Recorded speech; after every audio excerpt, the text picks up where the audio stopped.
8 bateaux. C'est le nombre de navires qui ont traversé le détroit d'Ormuz lundi dernier, contre plus de 100 par jour avant la guerre. Alors pourquoi Donald Trump continue-t-il d'affirmer texto qu'il a le contrôle total de ce détroit? Non, ce n'est pas une exagération de campagne comme les autres. Ce n'est même pas le mensonge le plus embarrassant de la semaine. Parce que pendant que Trump parle de contrôle total, sa propre porte-parole vient de démissionner. Son avion présidentiel a dû être évacué en urgence. Et sur un porte-avions américain, des marins tentent de sauter par-dessus bord. 3 histoires. Un seul homme au centre.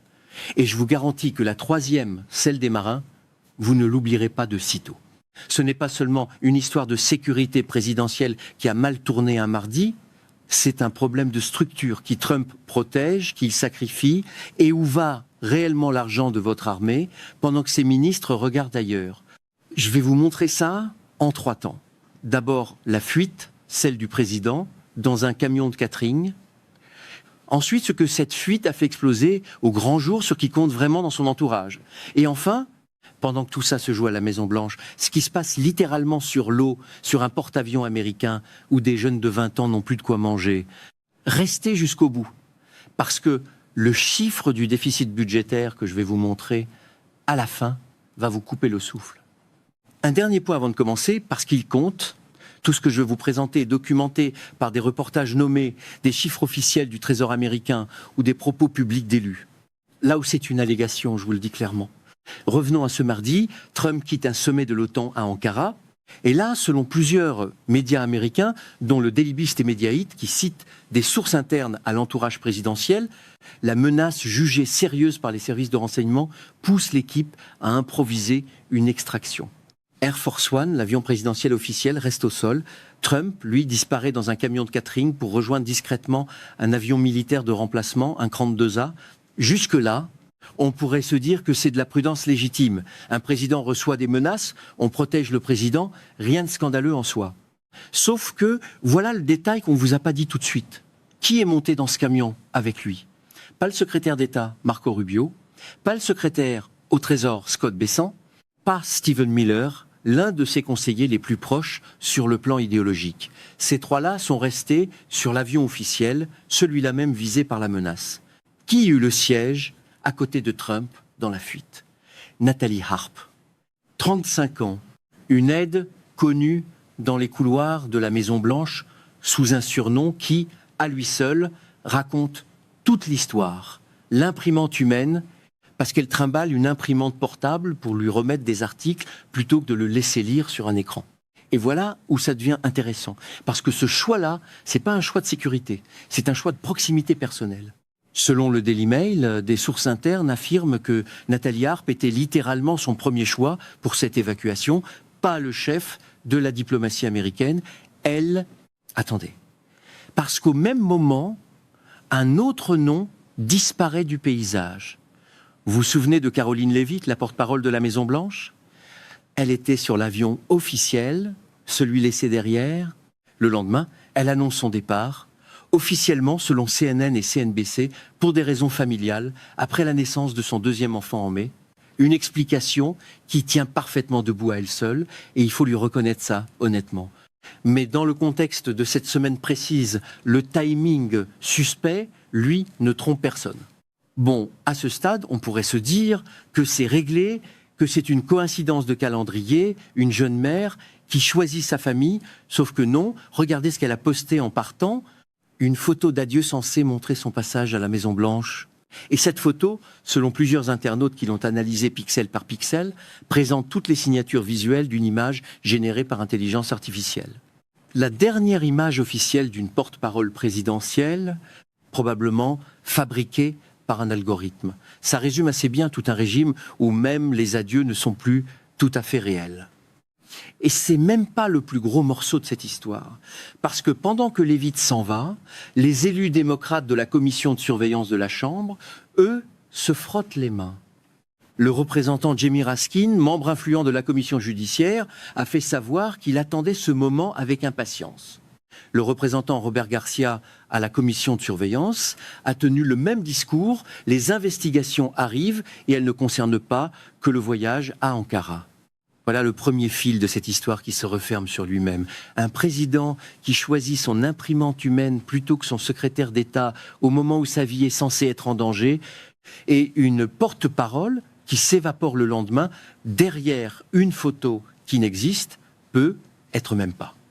Ce jour-là, Trump n'a pas choisi ses ministres pour le protéger. Il a choisi celle qui lui imprime ses tweets. Le vrai problème commence ici, parce que si l'entourage se réduit à ceux qui flattent plutôt qu'à ceux qui gouvernent, la question suivante devient qui, dans cette administration, s'occupe encore réellement des gens qui portent l'uniforme? Et la réponse, littéralement à l'autre bout du monde, sur l'eau, est en train de devenir un scandale à part entière. Et ce premier fil n'est encore rien comparé à ce qui suit. Parce que pendant que Trump s'inquiète de sa propre sécurité, dans un camion de catering, des marins américains, eux, à bord de l'USS Abraham Lincoln, tentent littéralement de sauter du bateau. Selon CNN et le média spécialisé Military Times, qui cite des familles de militaires, plusieurs sailleurs ont tenté de passer par-dessus bord ces derniers mois. La marine américaine dément officiellement toute hausse des tentatives de suicide à bord. Mais le sénateur démocrate Mark Kelly, ancien officier de la marine lui-même, a qualifié publiquement ces rapports de troublants. C'est un homme qui connaît la vie à bord d'un porte-avions de l'intérieur qui tire la sonnette d'alarme, pas un commentateur de studio. Alors, qu'est-ce qui se passe réellement là-bas? Les familles décrivent des pénuries de nourriture, du lait qui tourne, pas de fruits ni de légumes, un peu de viande congelée de temps en temps, des douches et des toilettes qui ne fonctionnent plus correctement. Sur l'USS Gerald Ford, un autre porte-avions, un incendie dans la buanderie a détruit des rangées entières de couchettes, forçant des centaines de marins à dormir à même le sol. Ce porte-avions est resté en mer 326 jours, presque le double d'un déploiement classique de 6 mois, le plus long déploiement de porte-avions américain depuis la guerre du Vietnam. L'USS Abraham Lincoln, lui, approche des 9 mois en mer. Regardez bien ça, parce que ce contraste-là ne s'invente pas. Au moment même où ces jeunes de 20 ans perdent du poids faute de nourriture correcte, le ministère de la Défense de Pete Hegseth a dépensé en un seul mois, en septembre dernier, la somme record de 4 milliards de dollars, la plus grosse dépense mensuelle jamais enregistrée par une agence fédérale américaine. Dans cette somme, 9 millions de dollars en queue de homard, 1 million de dollars en steak de faux filet, 2 millions de dollars en crabe royal d'Alaska, 140 000 dollars en donuts, 124 000 dollars en machine à glace, 5,3 millions de dollars en appareil Apple et surtout 98 329 dollars pour un piano à queue Steinway destiné à la résidence de l'Air Force. Ces chiffres proviennent de rapports repris par Newsweek, TMZ et The Hill, sourcés à des documents budgétaires du Pentagone. Il a fait faillite avec 3 casinos côte à côte et son ministre de la Défense trouve encore le moyen de perdre de l'argent en pleine crise alimentaire sur ses propres bateaux. Ça inspire confiance. Soyons honnêtes 2 secondes sur le meilleur argument en face, parce qu'il existe et il mérite d'être posé sans le déformer. L'argument le plus solide côté MAGA, c'est que ce budget de 4 milliards concerne l'ensemble des contrats et subventions du Pentagone pour tout un mois, pas uniquement des repas de luxe, et qu'une bonne partie relève d'un mécanisme budgétaire classique dit « use it or lose it », où une agence dépense avant la fin de l'exercice fiscal pour ne pas perdre les crédits alloués par le Congrès l'année suivante. Ce mécanisme existe réellement, il n'a pas été inventé par Hegseth, et il faut lui reconnaître cette part de vérité structurelle. Mais voilà où l'argument s'effondre. Ce même mécanisme budgétaire aurait pu tout aussi légalement financer des rations correctes, des machines à laver qui fonctionnent, ou la réparation des douches sur l'Abraham Lincoln. Le problème n'est jamais qu'il n'y avait pas d'argent disponible. C'est que quelqu'un, en connaissance de cause, a choisi le piano à queue plutôt que les fruits et légumes pour les marins en pleine mer. Ce n'est pas de la maladresse. C'est une manière de faire, répéter. Et pendant que ça se joue sur les porte-avions, la chaîne conservatrice Fox News consacrait, elle, un segment entier à une polémique sportive autour d'une joueuse de basketball, la présentatrice Laura Ingraham, y voyant la faute de la gauche qui aurait, selon elle, voulu tordre le sens de ce que c'est qu'être une femme. Seul un segment isolé du présentateur Brett Bailey a eu l'honnêteté de confronter Trump sur ses propres chiffres du détroit d'Ormuz. Et il faut le noter, parce que ce n'est pas la ligne habituelle de cette chaîne.